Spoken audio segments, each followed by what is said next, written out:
Well, welcome everybody to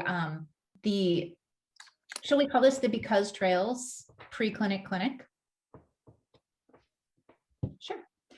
I'm Melissa Workman, and I am excited to be returning to coach the clinic in Marquette June 4th through 6th, along with my friend Lori Houseworth, who does a lot of work to coordinate this. And you'll be hearing tonight primarily from Lianna Miller, who typically joins us, but she's also coaching a clinic that weekend, a big boys clinic in Copper Harbor. So she has fortunately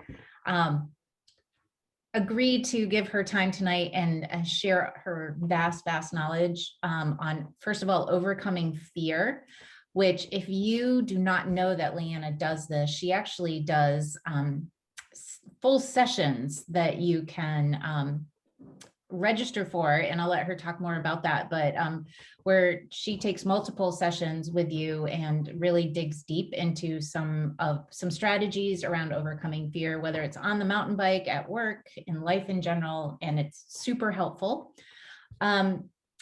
So she will be talking about that, and then we'll move to her famous suspension setup clinic, which is not only informational, but also very amusing and entertaining for the evening.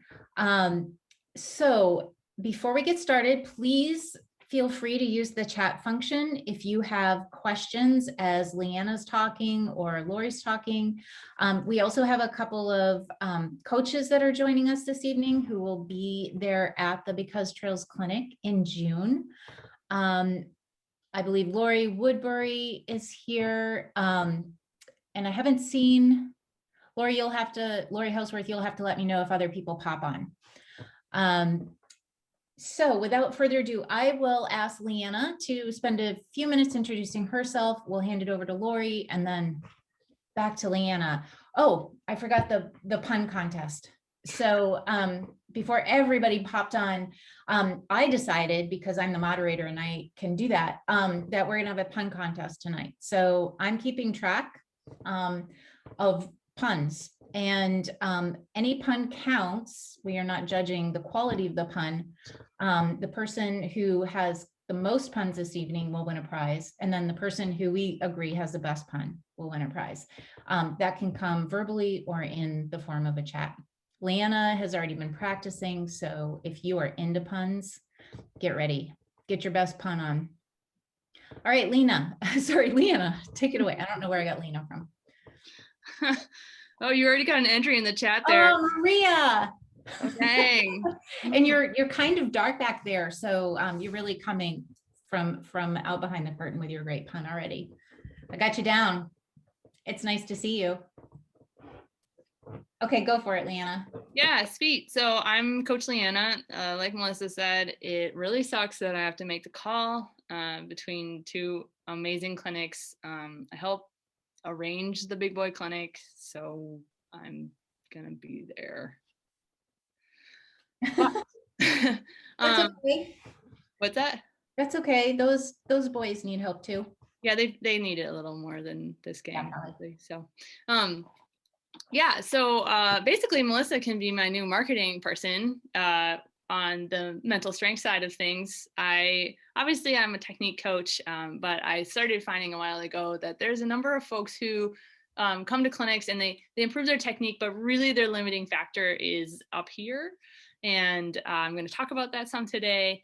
I also started, like Melissa said, I do kind of small group classes, and let me tell you, you've become pretty close with your little group, and we work through kind of the mental side of bikes, and I call it the good-natured bait and switch. So yeah, like I tempt you in by being like, yeah, I'm gonna make it where you can finally ride that drop off, the one that's been annoying you, and then haha, you're also going to be able to ask for a raise. Brush teeth. So that's my jam as a coach, and I will pass it on to Lori. Yeah, thanks everybody for calling in tonight. I'm super excited. Our year 2 of Because Trails is year 3 because we did do a pause last year. I think a lot of you were signed up last year, and we got you back, hopefully. We are doing a few things differently, obviously, in the year of COVID. So I thought having a few online clinics ahead of time would be super nice to just get everybody excited about the clinic and cover a few topics and tap into, I don't know which way she is on your screen, but Lianna, while we have her.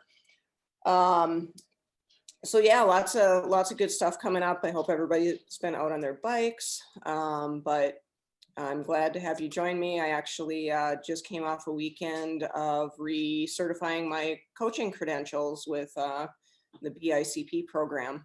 And if anybody is interested in getting into coaching, I highly recommend, or even just to develop your skills even more on the instructional front, I really recommend tapping into some of the programs that offer that, whether it's the BICP, which is the Bicycle Instructor Certification Program, or the PMBI, which is the Professional Mountain Biker Instructor program. Our coaches all have number of different experiences with those programs, and feel free to reach out if you have any questions about those. But excited to be here and ask questions. Use us. It'll be fun. Yeah, and I want to say that ask us any question. I mean, it could be about, hopefully it's about mountain bikes, but it doesn't have to be. Like, we're prepared. We can answer live questions, right, Lianna? Right, Lori? Please utilize this if you have a question about what to bring to the clinic, what to expect, if you aren't sure what to wear, how to dress for the weather, what to eat. All those manners of questions. If you have personal questions around chamois and bike saddles, this is a great opportunity for you to ask those questions among a bunch of women and get a lot of great feedback. Lianna, are you ready? Are you ready to talk about overcoming fear? I guess so. I don't know. I might be afraid. No. Imagine it's a rainbow. Yes. That is the favorite technique of mine. So how many people are a little bit nervous about coming to the clinic? Like, am I gonna be doing well enough?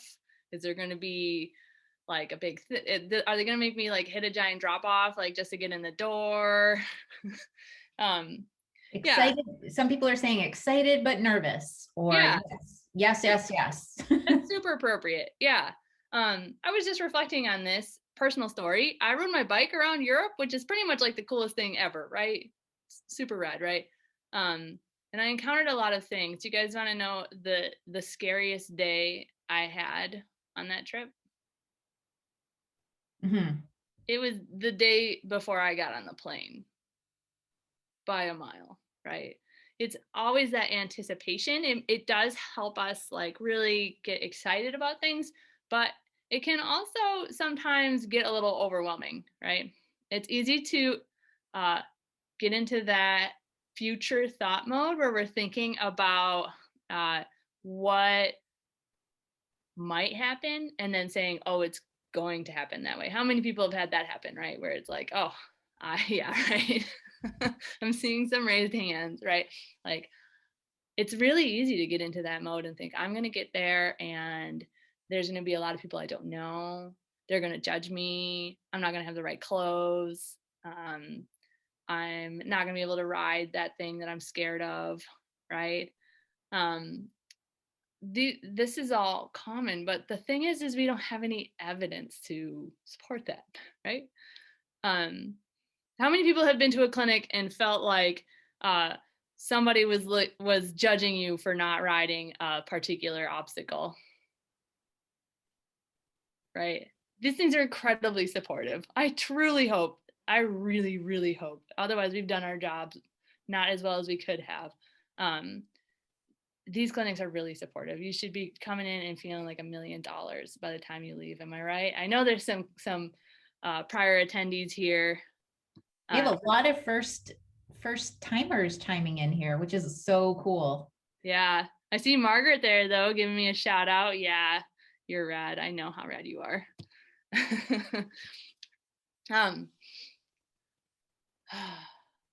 Yeah.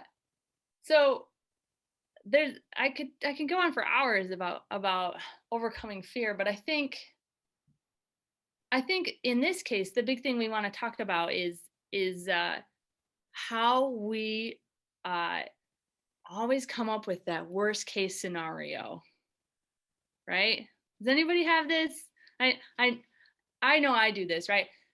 I have this thing in my head where I'm gonna ride that drop off, right? It's pretty scary. I know. It's so frustrating. There's that drop off. Everyone's got that drop off or something like it. It's that rock, right? So everyone's like, I really hope, nodding at their computers at home. Oh yeah, that one. You can do it, but it's kind of on the edge of like too scary to really feel comfortable on, right? Or maybe you watch somebody else crash on it.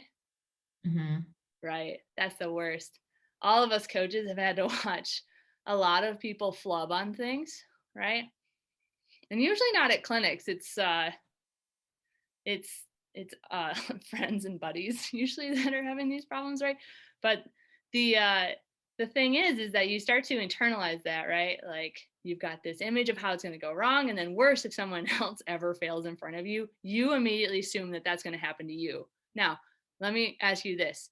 If you are me and you're thinking about that drop off and you are thinking about that time that Mark Klein knocked himself out on it, let me tell you, do I look like Mark Klein? Do you think I'm going to ride it the same as Mark Klein? He's a great dude, by the way, but a real propensity for knocking himself unconscious. Right? It's so easy to insert ourselves into someone else's position or to spool up where that position is going to be. So a little exercise. Now that I've talked a lot, okay, how many people have a scenario where they have spooled up this worst case scenario, right? Like I'm going to ride that drop off, and I am realistically, what would happen is probably you ride it just fine. Okay. The coach in me is going to tell you that. And if it goes a little south, what's going to happen is you're going to land and it's going to be a little wobbly. Maybe if you're really unfortunate, you're going to tip over on the landing and get some road rash, right? But how many of you are like me and thinking, I'm going to ride that drop off. I'm going to bury my front wheel. I'm going to go over the bars. I'm going to break my neck. And a wolf is going to come along and gnaw my arms off while I'm lying alone in the woods.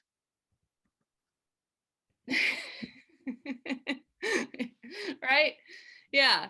Okay. First off, a wolf would probably still be afraid of me even if I'm unconscious. Second off, that's ridiculous. Okay. Here, we're going to do a little exercise. All of us at home are going to do a little exercise to combat this, what we call negative bias, right? I saw somebody else has got some psychology terminology. Someone was talking about anticipatory stress. Yeah, right. Whoever that is, that's pretty cool. This negative bias, right? It's so easy to think that that's normal. Okay, we're going to do a little exercise to show us how not normal it is. I want y'all to imagine that same drop off. Okay, same one. Okay. In fact, are y'all all right with doing a little exercise with me, a visualization, a little at-home mental strength training? That's a resounding yes. Awesome. Okay, so I'm gonna lead this. It's gonna take about a minute. It's gonna be sort of funky because you're gonna close your eyes, but I'll lead us through this. Okay, so I'm just gonna take a nice big deep breath and close my eyes. Okay, y'all can close your eyes too or watch me. That's fine. I'm totally comfortable with this. And I'm just taking a moment to imagine that drop off. I'm not riding it or anything. I'm just kind of looking at it. Or maybe for you, it's a rock or a bridge. I'm just kind of getting a good vision of it in my mind. When I think of this, I actually get a little feeling ooh, it's pretty scary. That's totally okay. That's fine. No big deal. Okay, now that I've got a good picture of this in my head, I'm just going to take a big deep breath and open my eyes. Okay, I feel like a little nervous now that I imagine this thing, right? Okay, here's what we're going to do. I want you to imagine a wildly successful scenario. Wildly successful, not just like, oh, I ride it, right? I want this to be wildly successful. This had better be the like flip side of the wolf eating your brains out while you're still alive, okay? That was really grim. This is gonna be like you hit the drop off, and when I imagine this, I always imagine there's like this really dreamboat dude who's shirtless and he's got like a big thing of flowers and he watches me ride this drop off and he's like, you wrote that so well. These are for you.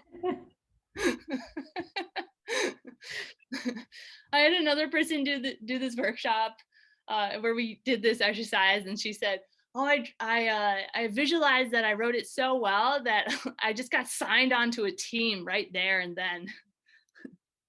I love that. Just out of curiosity, Melissa, do you have a wildly successful? I know I'm just randomly throwing this at you, but do you have a wildly successful scenario? Yeah, I do. I ride off the drop off and then another drop off onto my roof and then off of my roof into a swimming pool. Oh, that's so rad. I love it. Out of nowhere. Oh yeah. Yeah. Go big, man. Why not? Yeah. Lauren, and there's a dude in the swimming pool. Is there a dreamy person? Yeah. Yeah. On a float with a beer. Oh, wow. Awesome. Yeah. It comes with beverages. Yeah. Lori, do you have a wildly successful scenario? I hadn't really thought about it, but there's that section on Lower Porcupine Rim. Oh yeah. Right near the end where it twists through that ravine and it's that gnarly down. Yeah. Yeah, I ride that. And not only ride that, but also make the ledgy up on the other side. Yeah. Yeah. Is there a marker? By people, of course, that are standing there staring at it, Yeah. which is really our group standing and staring at it. So yeah. And maybe I'm going to jump into your scenario, Lori, because we're good friends and I feel like I can. But there's a drone overhead and it gets the whole thing on video and uploaded to YouTube. Oh yeah. Which would be likely if Nick was. I know. That's right. And then it gets picked up and it's on the front page of Pink Bike. Right. Yeah. And I'll add, Lori, you did it on somebody else's bike. Oh. Yeah, short little story. There's a big roll down out at Harlow that we came up to and none of us had ridden before. And I think I hadn't ridden it the last time I was through there, and we're all standing around staring at it. And I had made the decision, like, I can do this. So I reached down and I grab a bike and head down the hill, and I finished. I'm standing down there all proud. And one of the other guys comes down that was with us and he goes, hey, do you want your bike? Yeah, I rode his bike. Didn't even notice. Not even the same brand, not the same color. We had the same clips though, so it was no focus. Wow. Hey, Lianna, I love this comment that Beth put in the chat. Anxiety and excitement feel very similar. Instead of thinking I'm anxious, think I'm excited. I love how that is such an easy way to reframe it. Yes. Yeah. That's so true. And like part of the reason of doing this exercise is to show, I mean, like, this is really fun, right? Coming up with these wildly successful things. And in a moment, we are actually going to visualize this. But I really want to show this is as like, it's really easy for us to see how nutso it is on the wildly successful side and to think it's perfectly legit to think that we're going to break our necks and wolves are going to eat us, right? Not as they're like equally ridiculous, right? But we have a mental tendency as humans to sort of bias towards the negative and think that that's fully legit, right? Yeah. So y'all ready for a fun little exercise? You with me? Wild success, right? Yeah, should be video footage and cheering, right? So big deep breath. You can go ahead and close your eyes if you like. I've closed mine. Okay. Now I know coming at this this thing again, I know it's really scary for me, and that's all right, but today is my wildly successful day. So I'm walking off this thing so big, and there's flowers. I don't know why, but someone brought a bouquet out into the forest, and someone took a video, and I am finally on a video on Pink Bike Take That World. It's on the front page. The evening news covers it. It's pretty rad. Sweet. Big deep breath in. And you can go ahead and open your eyes whenever you're ready. So whenever you find yourself biasing to the negative, it seems ridiculous to push this hard towards the positive, but it kind of gets you to a balance point in the middle, right? Like there's probably not going to be flowers out for me in the forest. So if anyone wants to come to a clinic and surprise me, that'd be rad. I mean, I guess there's always flowers in the forest if I look, right? But there's also not going to be wolves. Somewhere in the middle is the reality of it. And if I'm spending my time thinking about all the negative things, then I am not focusing on my riding, right? Which is the real trick. And I wanted to address one thing that came up in the chat. And I see there's a person who had their first over the bars experience, right? How many people have had a gnarly crash and they're still kind of coming back from it? Right. I see, I can't see everybody all at once, but I saw at least a couple of raised hands and nods. Yep. Where you've had that experience of having to come back. Yeah. One of the things that doesn't get covered or that we don't see as often is we often think of how we have to come back physically from a crash. Like maybe we broke a wrist or tweaked our shoulder or something, right? And we have to have that physical recovery, but we don't often think about how we also have to have the mental recovery. I see a ton of people get back on the bike and they're all like, oh yeah, I'm not as fit. And then they try and ride the same obstacle and then be frustrated because they're not riding well, right? But the thing is you had time off from the bike, you had a big injury, a big traumatic hit to your psyche, right? Your confidence and to your physical self. And then you had time off the bike. So there's kind of three forms of fitness on the bike. There's the physical side, there's the mental side, and there's the technique side. And so we need to have time for the mental and technique side to come back to. So I say this to kind of just reinforce everyone that as you're coming back from a crash, it is okay to be a little not as good as when you got off the bike before, right? You got to rebuild your physical strength, your mental strength, and your technique, right? And that's probably why some of you folks are coming to this clinic, is to rebuild the technique side, and the mental side comes with it while you're at this clinic too, right? So I just want to just sort of make that really explicit that the mental side also needs training and rebuilding, and it's totally normal and it will come back. So don't beat yourself up if you don't ride that rock the day you get back on the bike.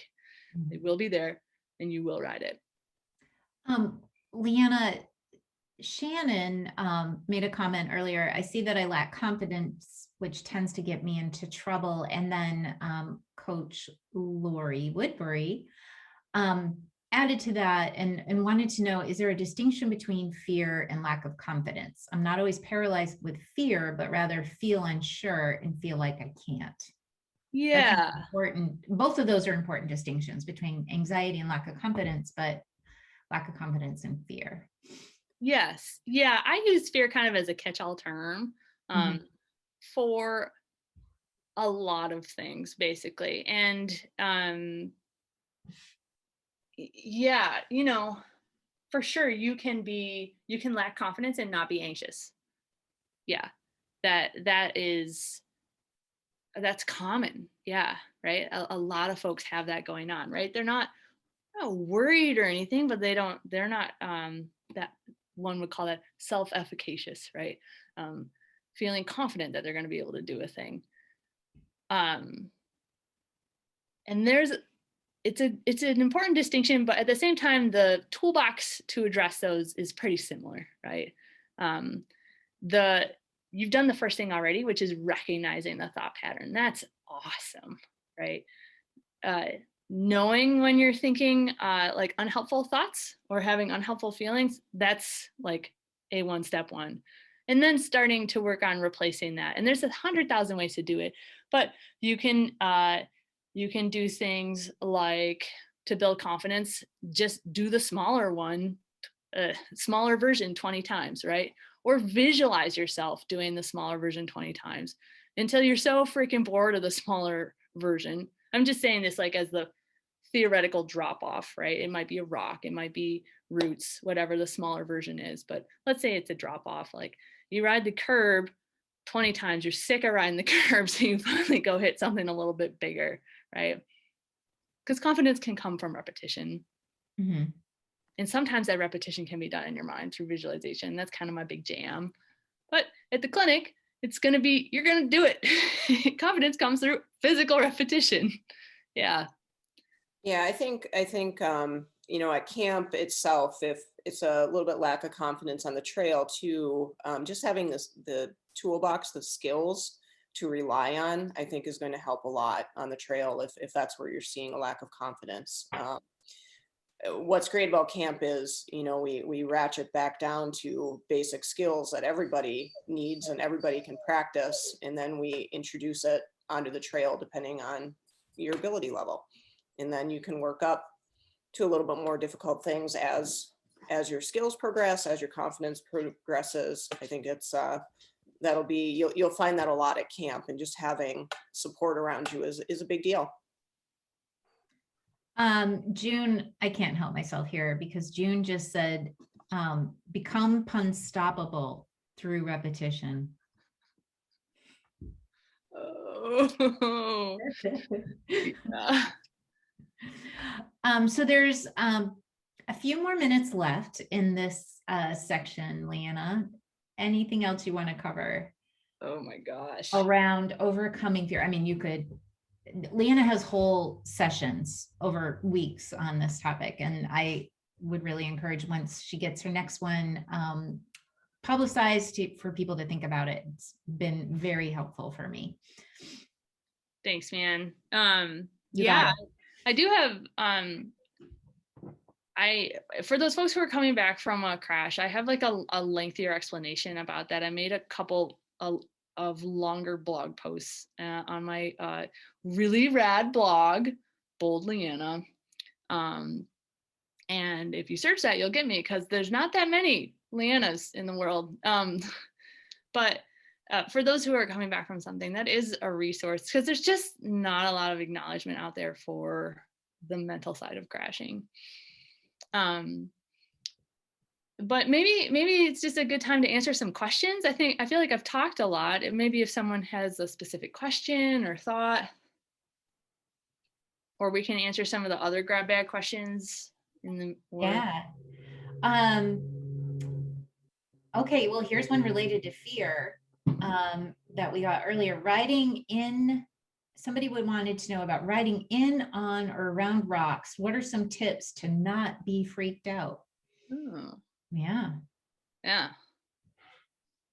Well, I'll start with one, and then I bet you guys have others. A great way to start is to find some that are kind of at that middle size for you, whatever that middle size is, and ride them until you're freaking sick of them and they just don't bother you anymore, right?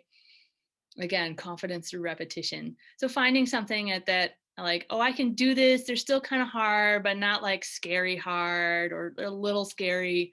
Doing those a bunch of times, and then moving your way up to the more impressive rocks. But there's also a lot of just more specific techniques, which you'll cover at camp, but maybe Coach Lori has something to say there. Yeah. I think the biggest thing with obstacles, I find that there's always something on the trail that we want to do. If we stopped and practiced it, like you were saying, repetition, like stopping and sessioning something is a big deal. Don't feel like because you're riding this route today that you have to be done in a certain time. If it's a certain rock or certain route, just stop there, look at it, try it again, try it again. You know, just stop and session it. That's the best thing you can do. And we'll be doing a ton of that during camp with everybody. You know, it might just be a simple thing, or it might be a spot where it challenges you a little bit more. You know, that's how you progress your riding, is by pushing it a little bit here and there, so you can get better and more confident and work yourself up to whatever it may be, whatever that next level is for you. Yes, and that can physically just be like when you're riding that, if it's say several rocks in a row, it might just be getting in there and aiming to ride into it just one more rock further, right? Mm-hmm. We sometimes get this like Midwestern, I see it commonly in Midwesterners where it's like all or nothing, right? If I don't ride the entire rock garden without stopping, I'm somehow a failure. You go out west and well, you know, you start to learn to appreciate, well, I made it one rock further, so that's pretty much a win on this thing, right? But our features tend to be a little bit different here. And so, yeah, there's this all or nothing thing. And I think there's a lot to be said for coming into it and saying like, oh, I made it one more rock in, you know, like, wow, that's awesome. That's my goal today, is just to get one more pedal stroke or one rock higher or what, you know, something like that.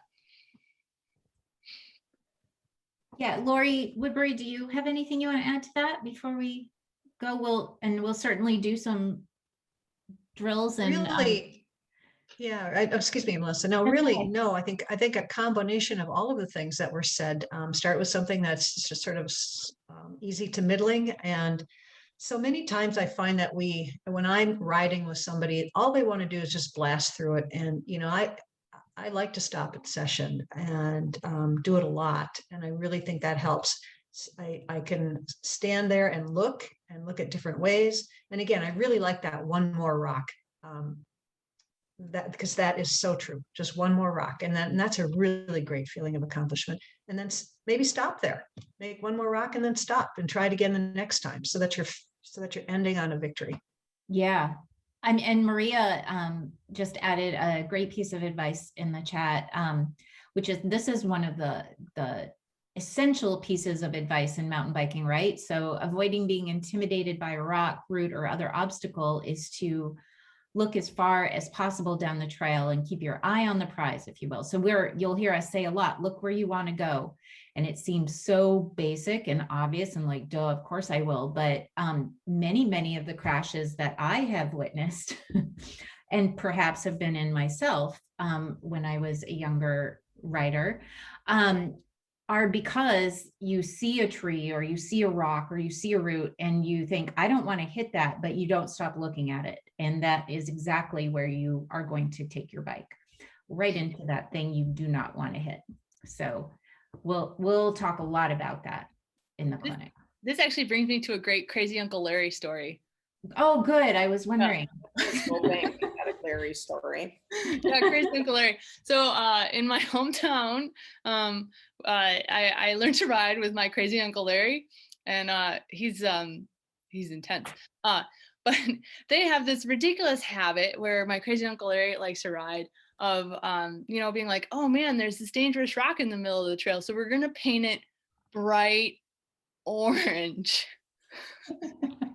And I tell you what, I mean, they're doing it from the best place, but you ride there and you're just staring at this rock and it's like Velcro for your eyeballs. Like you just can't pull them away.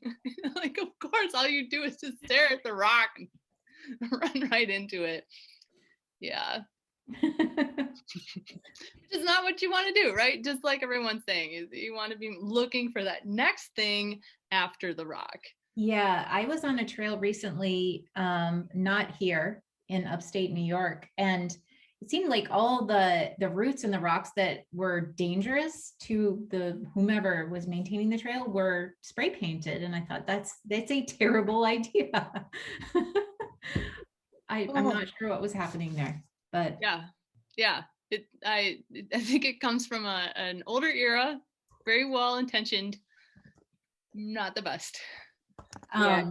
And one thing I feel like, you will notice, especially with the use we've had on the trails in the last year, our single track is getting wider and wider because you're not the only one trying to avoid roots and rocks. But hopefully after this clinic, you look at those roots and rocks more as the fun stuff in the trail, and you're going to aim for them rather than try to avoid them. Yeah, that's a good point, right? Yeah. They are fun. Okay, let's say we move on to, this is my favorite thing that you do, Lianna. I mean, I love overcoming fear, yada, yada, yada, but your suspension setup clinic is the best. I want to remind everyone, please put your questions in the chat. They don't have to pertain per se to what Lianna is talking about at the moment. We will try to cover them at the end of the clinic. And there is no silly or stupid or embarrassing question. Oh no, Beth is in. Lianna, are you wearing your pink dress for the No, I have a pink vest. Not quite the same. Not it. I'm sorry. I thought about putting it on, and then I kind of just failed to make that happen. So I'm sorry. But yeah. Okay. I'm really excited about the pun contest. It's going great.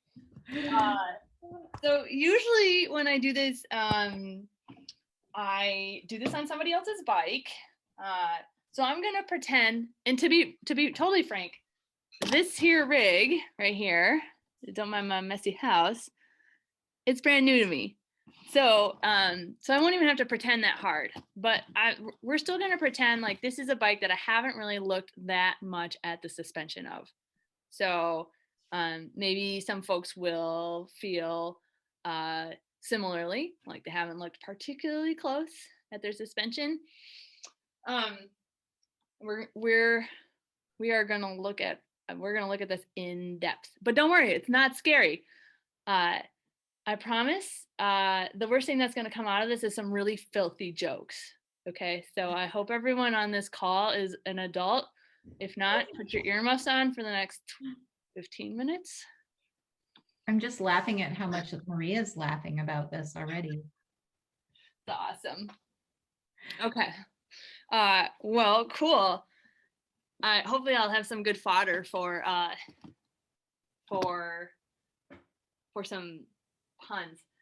Okay, so how many people have a full suspension bike?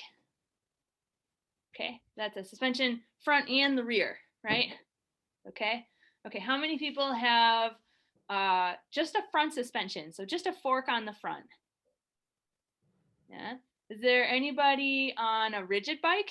Maybe you've got a fat bike? Maybe. I bet someone's waving. I can't see everybody all at once, unfortunately. So I'm gonna say for sure someone is on a fat bike. Are those folks getting no suspension at all on that thing? First question. Nah, man, they got a lot of suspension. A lot of suspension. First, right here, and these guys, yep. Oh my gosh, my knees are crunching. It's cool, I'm not an old lady. That is a lot of suspension right there. And then also, right here in these tires, especially in those fat bike tires, man, there is so much suspension in there. It's about, in a fat bike tire, about the equivalent of like a 3.5 inch suspension, 3.5. So 80 mil in a fat bike, right there, just in the tires. Okay, cool. So number one part of suspension, I said tires, right? How stiff do we want our tires? How stiff, ladies? How stiff? Yeah. So for a typical, there's some variance, right? So how wide your tire is, basically how much volume the tire is. So if you've got a 29-inch wheel, that's a bigger wheel. Nowadays, there's 27.5s, 29s. Some people might have 26s. let's say you've got a 29-inch wheel. That's got a bigger volume than a 27.5. Now let's say you've got a 3-inch tire versus a 2-inch tire. You're gonna have more volume. Bigger the tire, the lower the volume. And all you folks with fat bikes, you probably know this. You're running a much lower tire pressure than us folks say on a 27.5 2.1-inch tire, right? But for most folks, I recommend ripe orange. Okay, so we don't want apple. We don't want apple hard. We want ripe orange. We don't want soft banana.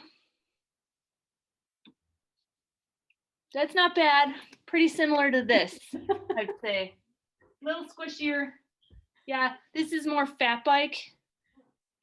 Okay, than ripe orange. I'm really hoping everyone's smiling and not being like, oh my God, she's psycho. So that's the tire part.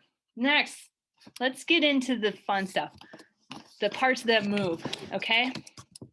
So I promise I'm not gonna have too much terminology, but we've got two big things to look at here. We've got one called sag, and no, I'm not gonna point at my boobs anymore.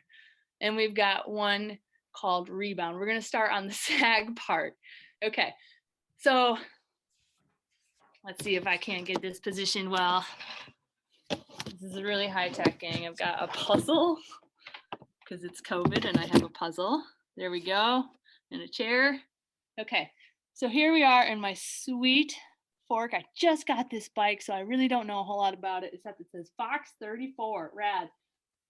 And it's got this skinnier part and a wider part, right?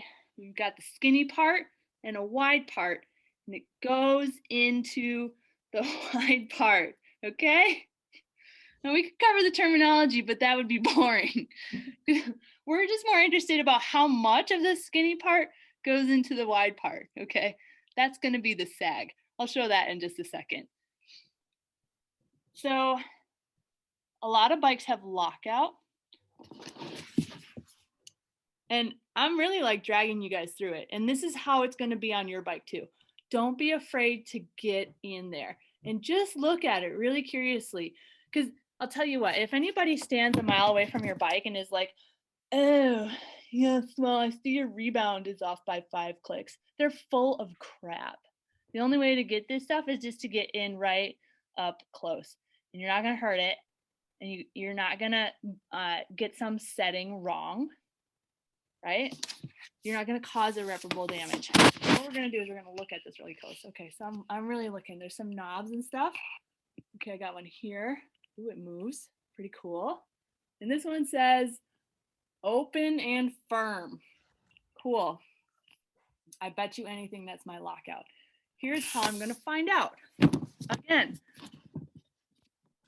not above just trying it. So I'm gonna take this, I'm gonna go all the way to open, or I'm gonna go all the way to firm just for fun, and then I'm gonna shove on it. Oh, it's not moving at all. Okay, now I'm gonna, oh, look at that. That was my lockout. All right, sweet. On the other side, ooh, it's a dust cover. How exciting. Underneath this dust cover is what looks like a Schrader valve, like the kind of valve you have on your tires on your car, right? Okay, cool. We're gonna come back to this in a hot second, because remember I talked about that sag, right? We gotta look at how much we're gonna need. So I've got my lockout open, and I know it's open because I tried pushing one way, the other way. Now I've got it all the way open, okay? Because what I'm gonna do now is I'm going to get on my bike, and I'm gonna do the same thing in the rear, and we'll look at the rear a lot more. But same deal, like I've got some levers and crap on here, and I gotta look at them really close and read what's what, and shove on it and find out what changes. But for now, let's just say I opened up the rear. Now, usually I'd find a good friend and I'd have them sort of hold the bars of the bike, But in this case, I'm a pro and I have a piano. So I'm gonna get up on my bike and I'm gonna set my sag. Let's see, is that open? Yes. Like I said, this bike is really new to me. So the idea is I'm just gonna stand up on my bike. I'm gonna get up on my pedals. Okay. And I'm gonna make like I'm going down a big hill. So I'm nice and well balanced. I'm not way forward. I'm not way back. I'm just nice and centered, like I was stoked and riding something like cool but not super hard. Okay. And now there's a little indicator on my stanchion. That's the skinny part. So it slides down to where the skinny part goes into the big part. Okay. And going to gently get off my bike. Holy crap, I have some work to do. Okay, let's look at this. So, wow, what do we see? Can you guys see this at all? There's my indicator. Here's my stanchion. There's my indicator. So I want to be, when I've got my sag set well, I want to be using about 25% of my total travel. So 25% of the total skinny part should be in the big part. So ladies, what that means is 25% in the hole. And usually this is the part where someone says, anyone gonna say it for me? Just the tip. That's right. Thank you. So working on suspension should not be intimidating. Okay. Yeah.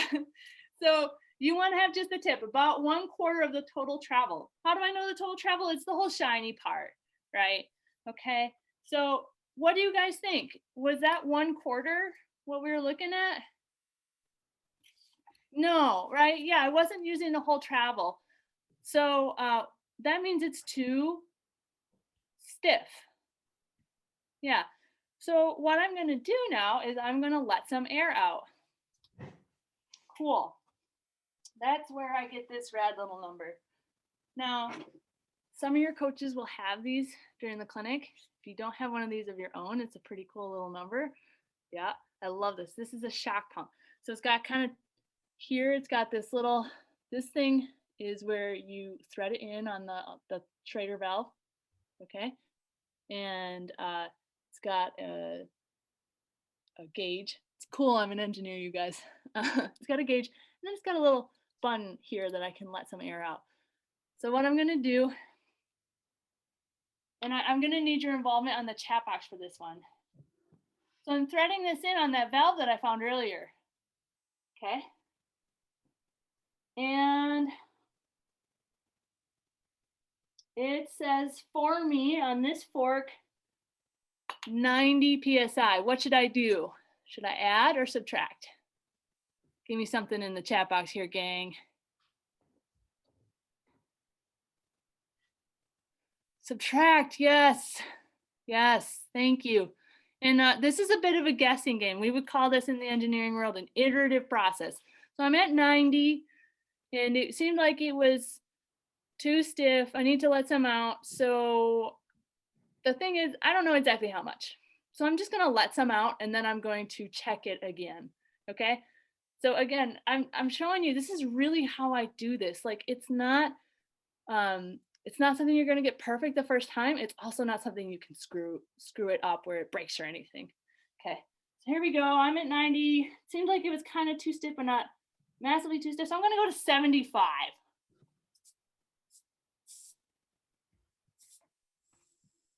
Also, I'm standing in my living room making farting noises with this cool little tool, so that's kind of neato. All right. So now that I've done that, I'm gonna get this thing disconnected. If you've been in my group before, I have probably made you do this for yourself, right?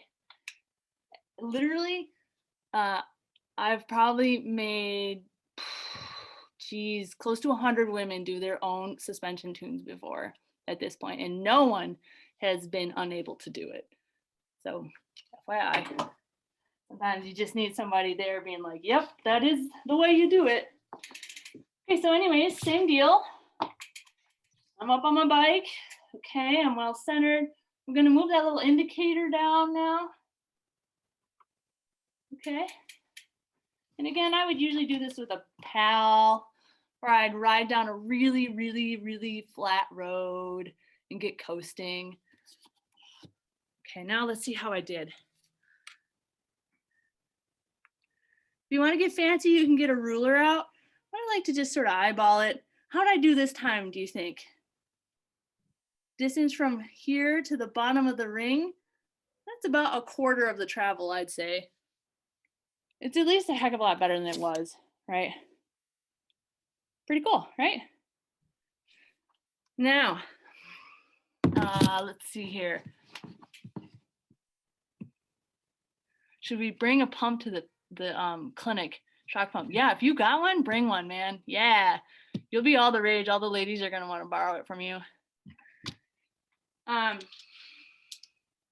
Because now we're coming to the part that I actually really need to do on this bike.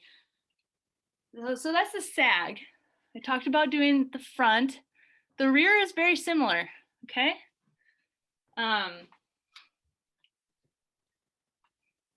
Let's take a quick peek. Oh, shockingly accurate. Yeah, that's fun. So They're good. happening. So here, this is really cool. My shock, like I said, you really got to get in here. I've got some markings on here. It even has percentages, 20, 30, 40% of the total travel. Some of your forks might have these markings, right? My old fork did, this fork doesn't. I don't know why they do or don't do that. It's probably some patent or another.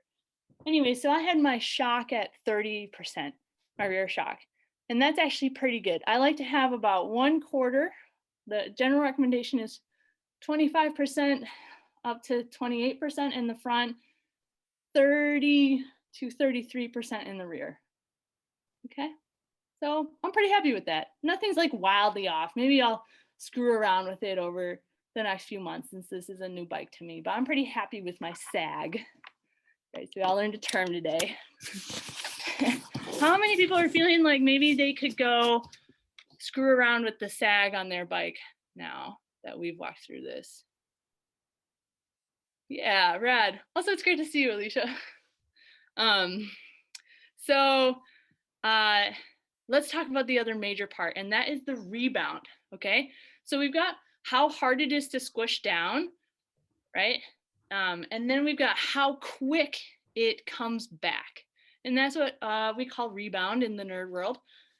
And a lot of times, now every fork is different. Every fork has its own knobs and bells and whistles, all right?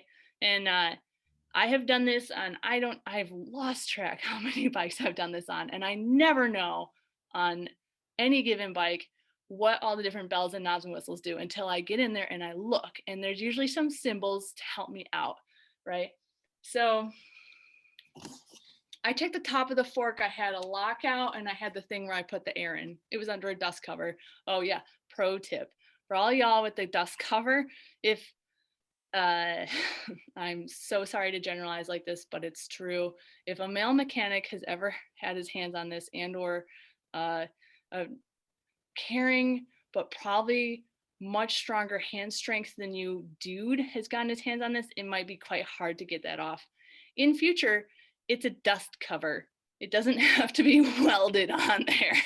Just finger tight will do. So when you put it back on, you can just sort of, just get it on there. Okay, so anyways, now I've got two other places I can look, and that's down on the bottom of the fork here.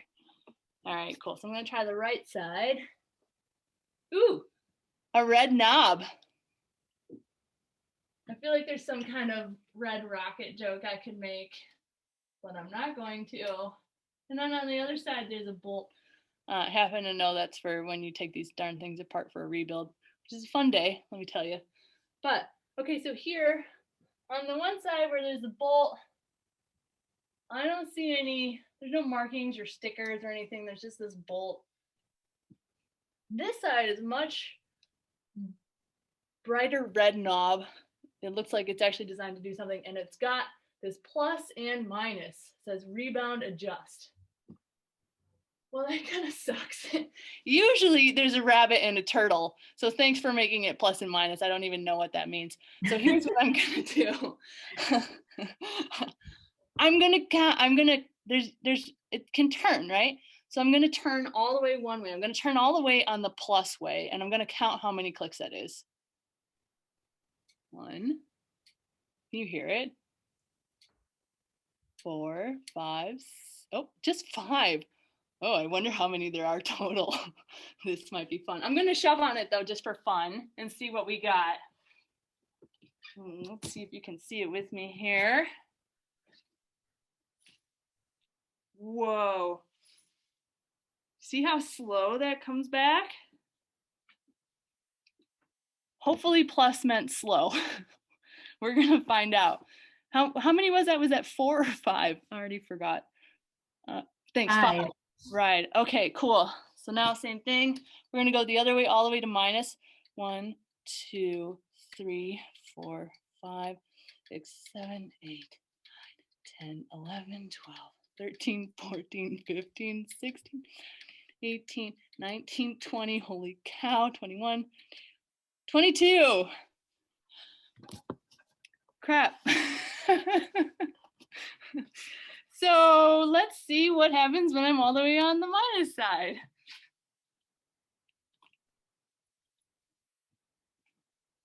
I officially have a pogo stick. Okay.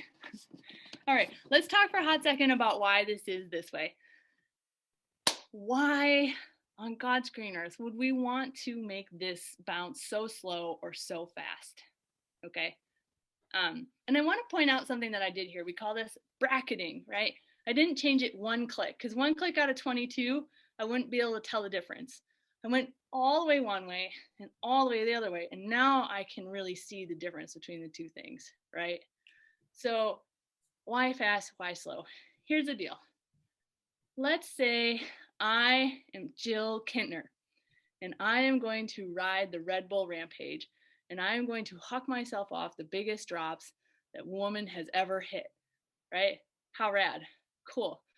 So I have this set up super fast, like I have it right now, and I jump off a gigantic jump, and boom, I move through all my travel, I land it super nice, and my fork shoots right back up at me. What a horrible day, right? That sounds like a really bad time. So what I do if I'm her and I'm doing really, really big hits like that, I make my fork so that it comes back much more slowly, right? Yeah. So cool. Why wouldn't I just run it slow all the time? Well, anybody here like to ride routes? Right? Yeah. Right? Yeah. See, we've got some route lovers here. Cool. I love a good bumpy trail myself too. So here's the deal though. Let's say I go over that first bump and I compress my fork a little bit, right? Because it's bumpy and it like moves around, and it starts to come back, but it's coming back pretty slow. And I hit that next one and it starts to come back, but slow. Next one, next one, next one, next one, next one. And here we are all the way down here riding some sweet geometry from 1982, having a bad day, right? So ladies, most of the time we just want to be somewhere in the middle, roughly speaking. You can develop your personal taste. I know that I like to be in the Midwest. I like to ride pretty much at the center, a little bit more towards the fast side or rabbit side. How do I know what center is? Well, ladies, what was my count at the end? What did I get to? 22. Okay, rad. I'm going to go 11, right? And I'm just going to put it there. 1, 2, 3, 4, 5, 6, 7, 8, 9, 10, 11. And 1 back because I like it to be just a little fast. Rad. Okay. So here's the deal.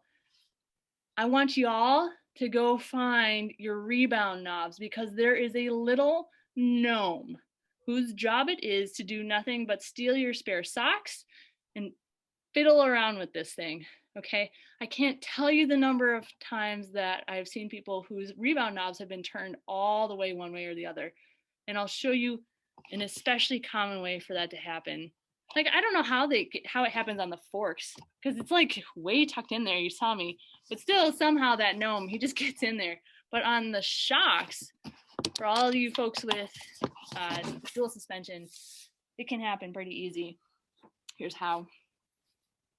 Who's got a lockout that's got a lever like this, right? Yeah, okay. So you reach down, you flip this lockout, cool. Look at this, it's got this little knob right above it. That is usually the rebound. It's so easy to be kind of tired and reach down and like move that lever and like move that rebound knob while you're at it, okay? So guarantee, especially if you're like me and you got one of these, that little rebound knob, it is off in Timbuktu somewhere. And I tell you what, that can really lead to a bad day. So in conclusion, ladies, do not be shy to go out to your bike, get close to it, and twiddle the knobs, okay? You can twiddle your own knobs. No one's gonna judge, right? I'm here to tell you it is okay to twiddle the knobs, not gonna break anything. You might even like it. That, I think, covers the basics, and open it up to questions or comments from my fellow coaches. Can you show the rebound now that you put it in the middle on the front? Oh yeah. Yeah, that's a good point. Y'all see it okay right now?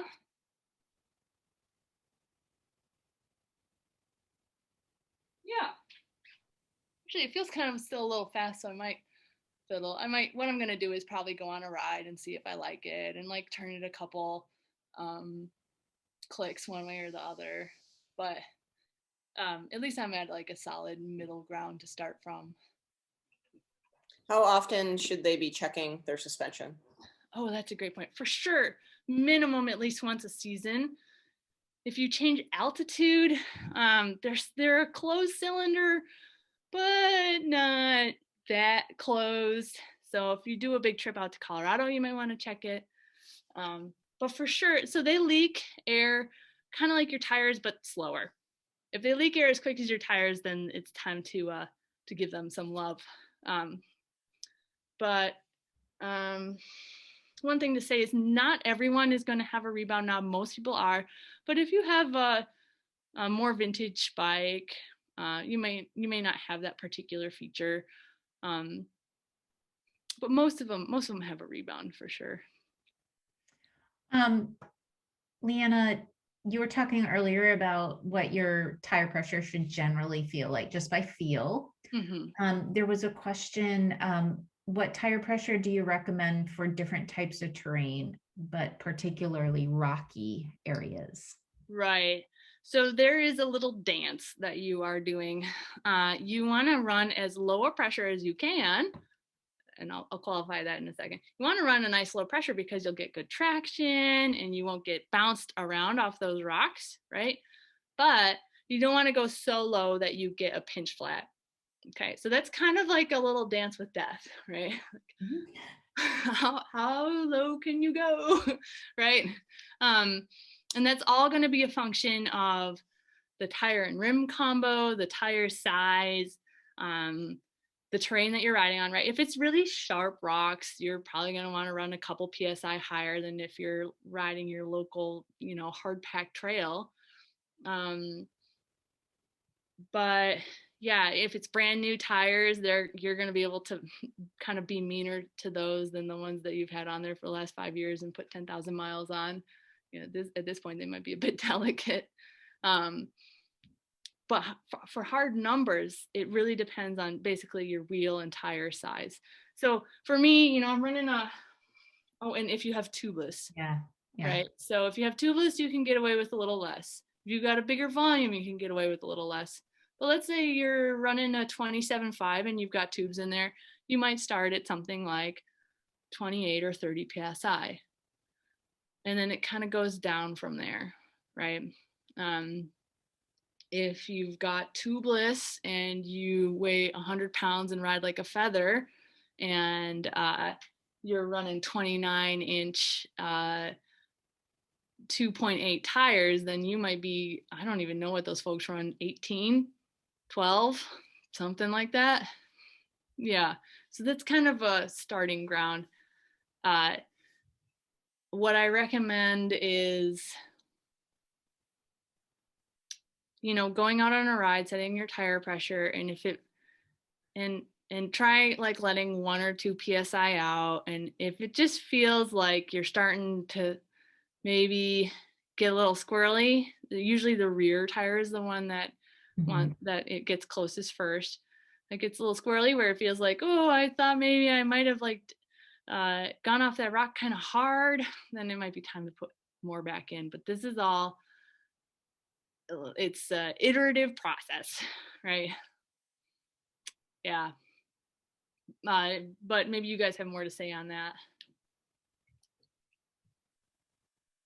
Lori Woodbury, do you have anything you want to add, or Lori Houseworth? I mean, I think here in the Midwest, we're pretty safe sort of running in that orange. Yeah. Yeah, what people, probably a bigger thing that people want to know too is if you have tubeless or you have tube tires, does everybody know what they have? Do you know that if you're running tubes or if you're running tubeless? And that's more from a standpoint of being prepared to deal with a flat on the trail too. Just you want to know what you need to deal with that. Right, and tubeless doesn't mean that you shouldn't be carrying a tube to repair it, right? A pump, certainly, and probably a tube, especially on a longer ride. Yeah. If for no other reason, you can be a hero to somebody else. True fact. Yeah. All right, any other questions around suspension? All right. Did everyone find that helpful? I love that. I love this one. All right, well, so I think we have time to take some questions. If there are any general questions around the weekend itself, around bike setup, around what you need to pack or what you can expect. Maybe Lori, without putting you on the spot, but I'm guessing you have a pretty good idea. Do you want to tell us a little bit about what the weekend's going to be like? Oh, sure. I actually, I'm working on the final schedule now. But basically on Friday night, we're going to kick off with some casual group rides, nothing to get too stressed out of. Excuse me, my Huskies are doing their evening Zoomies. Sorry about the distraction. And we'll gather up at Forestville Trailhead. It's got some really fun, smooth, flowy trails up there. We can do some loops and just kind of get to know each other. The coaches kind of will keep an eye out to see how you guys are riding and make sure we got you grouped up for the next day. Sorry about the dogs. And then at 8, we'll do the official check-in and we'll make sure, kind of do a quick bike setup, make sure everybody's set for Saturday. And then on Saturday, we're going to be out at Forestville again. We got a huge, nice grassy area out there with, we'll bring some features in, some roll downs and things that we'll be able to practice on. And we'll be splitting up into groups. You'll be going with a coach and an assistant, and we'll spend most of the morning up at Forestville just getting you guys working on the basics and progressing you depending on your skills. From there, we'll head out into the trail with the skills that you've picked up, and we'll do a lot of sessioning like we talked about earlier.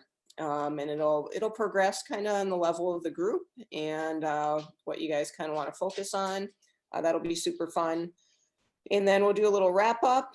And then in the evening, we'll encourage people to head out to Rippling River Resort, which is out on the south side of Marquette. We did a little it's a cool place to hang out. They usually have music on Saturday nights, and they've got a wood-fired pizza oven and drinks and a nice open area. outside open area that we can socialize that, but we'll also be doing a little fundraiser at that event. We did this 2 years ago. There's a program called Start the Cycle here locally that introduces mountain biking to at-risk kids, you know, through as a way to help them get connected and learn skills and things like that. And what we ask everybody to do is bring those jerseys that don't fit. Maybe they're the wrong color, things, sporting equipment that you have sitting around that you'd like to give to this fundraiser. And what we do is we have a little shopping time where people can purchase jerseys, new to you jerseys and things. And all the proceeds go to Start the Cycle, which is super awesome. I think we raised, I want to say almost $1,000 2 years ago for the program, which helped feed the kids for a number of their clinics that summer. So that's super cool. On Sunday, we're going to have a few different options this year, and there'll be, that's Harlow. It'll be working on specific skills and or going out to ride at trails that you may not have experienced before, or maybe to ride trails that you have wanted to ride.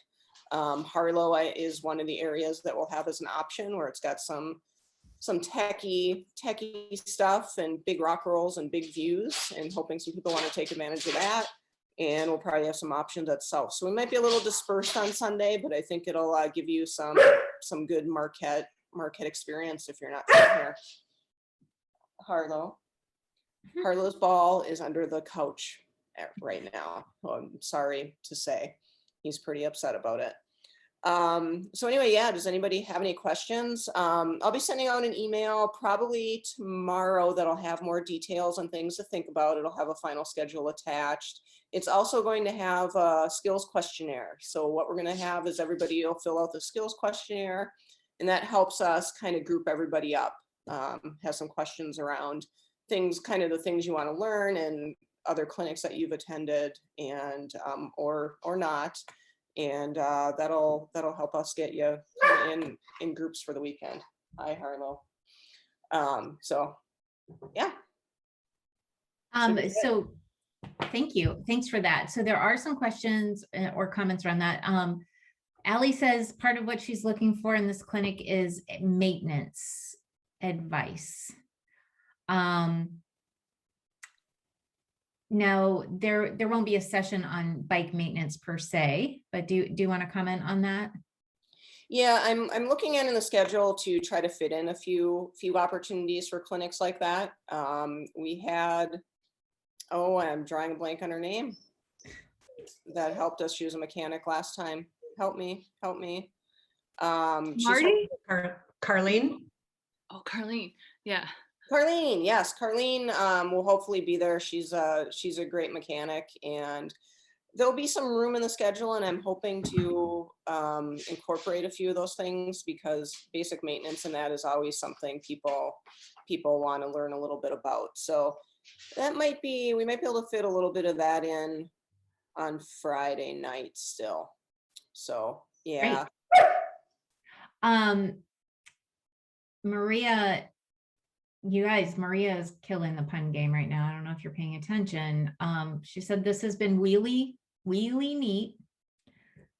And then Allie said a suggested packing list would be terrific. Yep, we'll have that in the email for sure.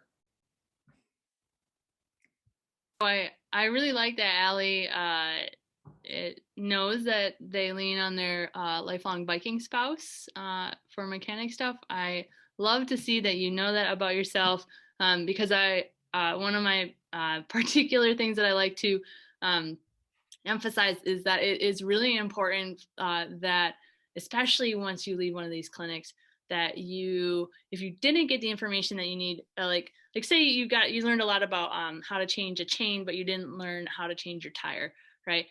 It's really important to know that, because what's going to happen is you're going to go back to your home area. You're going to now be the expert, right? Like you're going to be so stoked. You're going to get more ladies riding, and somebody in your group's going to get a flat tire, and you're going to be like, I need to know how to do this, right? So Even if it's not your favorite task, think of it as an important duty to know how to do that, to be able to support your, especially once you get riding with folks that are less experienced than you. They're going to be looking at you for that help. So that's super rad that you know that about yourself, Allie. I also have, sorry, go on. If it's really buggy, can you let the other people change your tire and you can run around and do this though?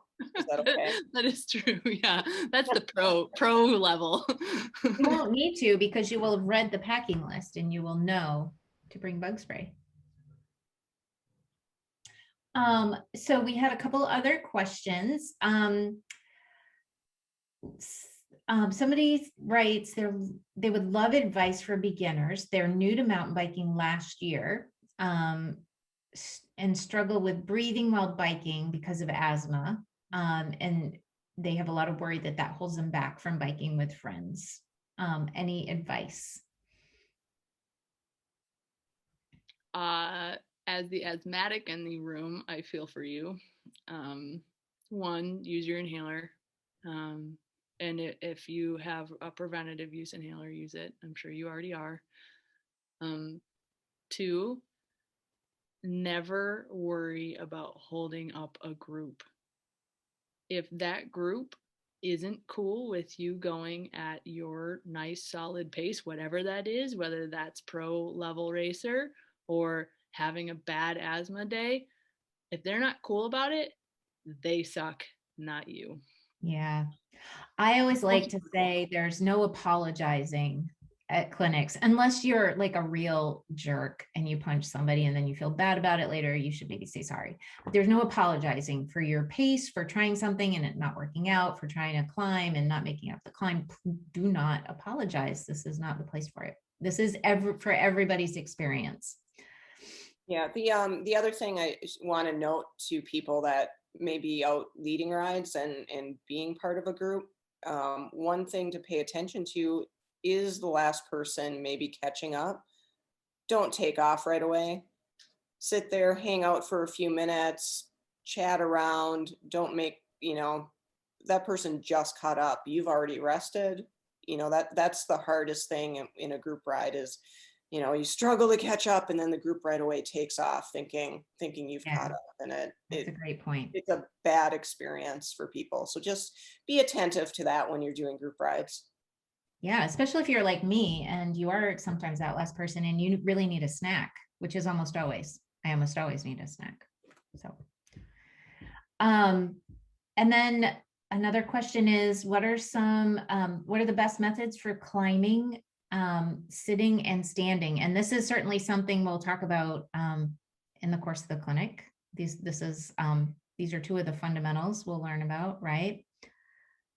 Lori, you're fresh from certification. I am. So am I, but I'm the moderator, so I can hand this off to you. You can. Actually, the different climbing techniques are, they were actually at level 1, Melissa, so I could throw it back to you.